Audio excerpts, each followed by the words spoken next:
Bonjour à toutes et à tous. Voilà, je vais faire une petite vidéo, elle ne sera pas très longue. Voilà, pour ceux qui ne le savent pas, j'ai fait une petite mise en scène, donc une vidéo sur une enquête paranormale dans une forêt. En fait, c'était une fausse enquête. Donc, dans cette enquête, j'ai employé une Spirit Box et j'ai employé un détecteur EMF. Chose que je ne fais jamais dans mes investigations. Voilà. Pourquoi j'ai fait cette fausse enquête? Donc, pour être plus clair, en fait, j'ai eu une réponse avec la Spirit Box, le nom du soi-disant défunt, une personne qui se serait suicidée dans cette forêt. Et le détecteur EMF a répondu par une réaction à mes questions. Voilà, mais tout ça était faux, j'ai arrangé tout ça. En fait, les sons de la soi-disant Spirit Box étaient simplement des sons téléchargés sur Internet et ajoutés à ma vidéo. Et la réaction du détecteur EMF était simplement le signal de mon téléphone portable.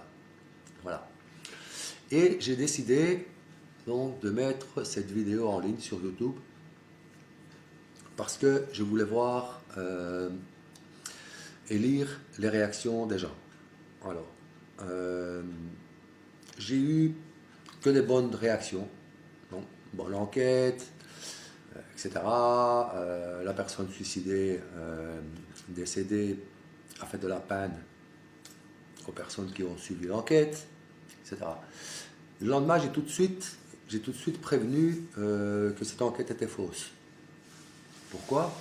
Parce que on ne peut pas se fier à aucun appareil en ce moment pour déceler un phénomène paranormal. Je l'ai déjà dit plusieurs fois, à plusieurs reprises. Les appareils, on peut s'en servir, oui, mais alors il faut associer à ce moment-là 2, 3, voire même 4 éléments en même temps, synchronisés, pour pouvoir parler d'un semblant d'élément d'un phénomène paranormal. Pardon. Voilà. Alors, donc je vais abréger parce que autrement ça va être trop long. Donc j'ai fait cette vidéo pour essayer de sensibiliser certaines personnes. Et pourquoi ça m'est venu de le faire? Simplement parce que il y a un petit bout de temps de cela, je pense que ça fait un bon mois, j'étais en France, c'était pendant ma tournée en France. Je suis passé chez des gens qui m'avaient envoyé un message parce que ils pensaient être confrontés donc, à des phénomènes paranormaux et ils avaient fait appel à une équipe donc, française. Je tairai le nom parce que ce n'est pas bien de donner un nom comme ça.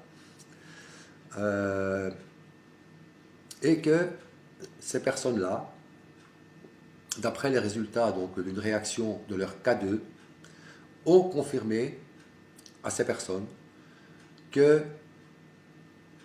l'entité qu'ils avaient captée grâce au K2 était bien la grand-mère de la femme qui habite cette maison.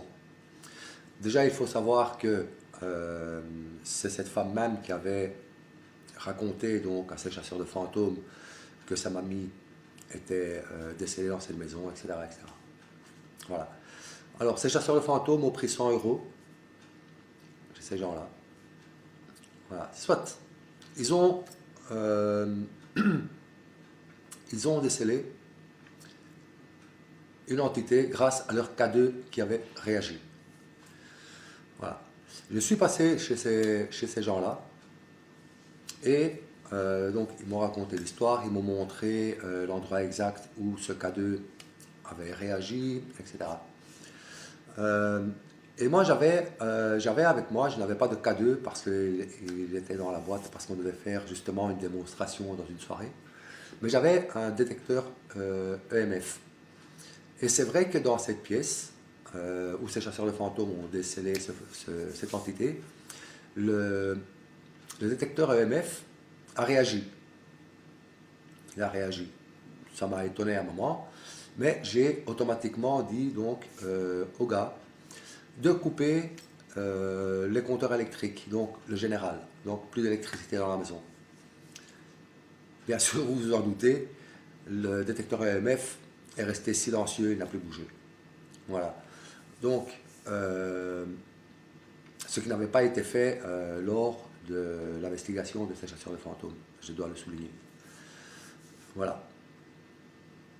Et alors, pourquoi ça m'a mis en rage. Je voulais, depuis déjà un petit bout de temps maintenant, faire une vidéo pour faire comprendre qu'il ne faut pas se fier.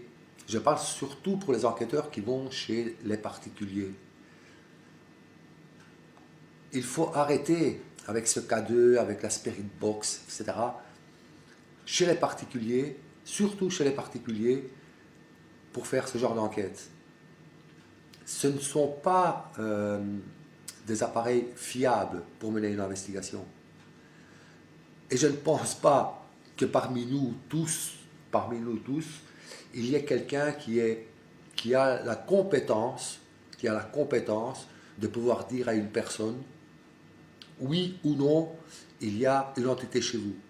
Moi, j'ai toujours interdit à mes enquêteurs, et ils peuvent en témoigner ou ils peuvent me contrarier, j'ai toujours dit à mes enquêteurs, ne jamais dire aux personnes, surtout chez les particuliers, qu'on a décelé quelque chose, ou qu'on a ressenti quelque chose, ou qu'on a vu quelque chose. Jamais, jamais, jamais. Je parle de ce principe qu'un particulier doit rester dans l'ignorance totale jusqu'à la fin de l'investigation. Et au moment opportun, diriger cette personne vers les personnes compétentes. Parce que nous ne sommes pas compétents pour dire à une personne, il y a quelque chose chez vous ou il n'y a rien. Nous pouvons estimer, d'après notre recherche, etc., qu'il pourrait y avoir quelque chose, mais à ce moment-là, il faut faire intervenir des gens compétents. Je l'ai déjà dit à plusieurs reprises. Un psychologue, un géobiologue, un prêtre exorciste, etc. Mais nous ne pouvons rien faire. Nous ne sommes que des enquêteurs. Une enquête fait son enquête, il la boucle. Et s'il estime bon diriger ce dossier vers quelqu'un de compétent, il le fait. Autrement, il ne fait rien. Voilà. Petite explication au passage. Maintenant, une autre chose. Depuis que j'ai sorti cette vidéo de cette fausse enquête, je suis pris de partout. Parce que, soi-disant, je dénigre les chasseurs de fantômes. Mais absolument pas. Je ne dénigre personne. J'ai dit tout simplement qu'on ne peut pas se fier à ces appareils. Puis une autre chose, nous savons très bien, et nous ne devons pas nous voiler la face, que la plus grosse partie des chasseurs de fantômes, quand ils ont des réactions de leur K2 ou d'autres appareils, etc., flagrants, que c'est du fake. D'accord? Il ne faut pas nous voiler la face, c'est du fake. Parce que jamais un K2, jamais un K2 ne prendra la place d'une entité en réponse. Ça n'existe pas. D'accord? Voilà. Donc maintenant que je dénigre, non je ne dénigre pas, je donne juste ma façon de penser comme sont les choses. D'accord? Voilà.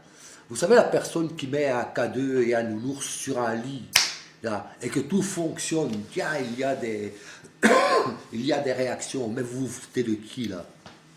Vous vous foutez de qui là? Vous savez, vous êtes tous en train de pourrir Géry, chasseur de fantômes là. Mais il y en a au moins 80% des chasseurs de fantômes qui montrent des réactions K2 ou Spirit Box, etc., qui font la même chose. D'accord? Alors, il faut arrêter avec ces conneries. Maintenant, cette vidéo ici, moi je vais la partager chez presque tous les chasseurs de fantômes. Tout. Et je voudrais une chose, qu'ils me répondent, parce que là pour le moment je suis attaqué de toutes parts parce que je veux dénigrer les chasseurs de fantômes, mais c'est absolument faux.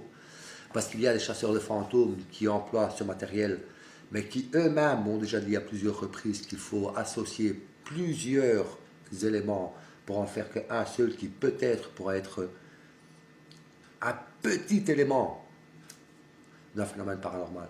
Donc je dénigre personne. Ceux qui dénigrent, c'est ceux qui viennent sur vos chaînes ou sur ma chaîne, là pour le moment, à venir dire que je dénigre. C'est eux qui dénigrent, en fait. Voilà. C'était juste une chose. Et je vais poser la question pour tous les enquêteurs en paranormal. Je vais partager cette vidéo un maximum. Je vous pose juste une question. Est-il normal que des enquêteurs ou des chasseurs de fantômes aillent chez des particuliers pour faire leur enquête, qu'ils leur demandent de l'argent et qu'ils emploient comme instrument un K2 ou une spirit box? C'est la question que je vous pose. Est-ce que vous trouvez cela normal? Voilà. Je le répète, moi je ne dénigre personne. Chacun fait ce qu'il veut. C'est pas ça le souci. Le souci ici, pourquoi j'ai fait cette fausse enquête, c'était pour les particuliers. Les particuliers, ne vous laissez pas avoir par n'importe qui pour faire une enquête chez vous. Voilà, renseignez-vous, voyez un petit peu ce que les enquêteurs ont déjà fait. Essayez d'aller voir un petit peu plus loin dans leurs investigations, comment elles ont fonctionné, etc. Et alors à ce moment-là, vous choisissez une personne. Mais ne vous laissez pas avoir, surtout comme ces personnes que j'ai vues maintenant là, dernièrement, qui m'ont fait péter un câble. Hein. Ces gens-là, non seulement ils ont payé 100 €, 100 € c'est rien, mais ils ont payé 100 €, et en plus ils vivent dans la peur, parce que par-dessus le marché, ces chasseurs de fantômes n'ont rien fait pour aider ces personnes. Ils leur ont simplement dit, oui, il y a une entité chez vous, c'est votre grand-mère, c'est parce que la famille lui a expliqué le drame qui s'est passé là, etc. Ils ont pris 100 €, ils sont partis. C'est quoi ça? C'est quoi ça? C'est ça qu'il faut dénigrer. C'est ça que je dénigre. Mais je ne dénigre pas les chasseurs de fantômes, les enquêteurs en paranormal, qui que ce soit. Je ne les dénigre pas. Mais il faut rester sérieux.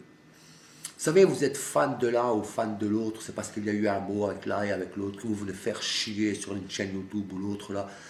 Hein? Arrêtez un peu avec vos conneries. Ce n'est pas parce qu'on dit quelque chose, on fait quelque chose, que c'est tout de suite dénigrer les autres ou être jaloux. Jaloux de quoi? Je suis jaloux de quoi? Jaloux de quoi? Pourquoi on vient, tu n'as que 300 vues alors que l'autre en a 10 000? Mais qu'est-ce que j'en ai à foutre des vues, franchement? Qu'est-ce que j'en ai à foutre des vues? Soit à tous les enquêteurs en paranormal à qui je vais partager cette vidéo, je voudrais une réponse, s'il vous plaît.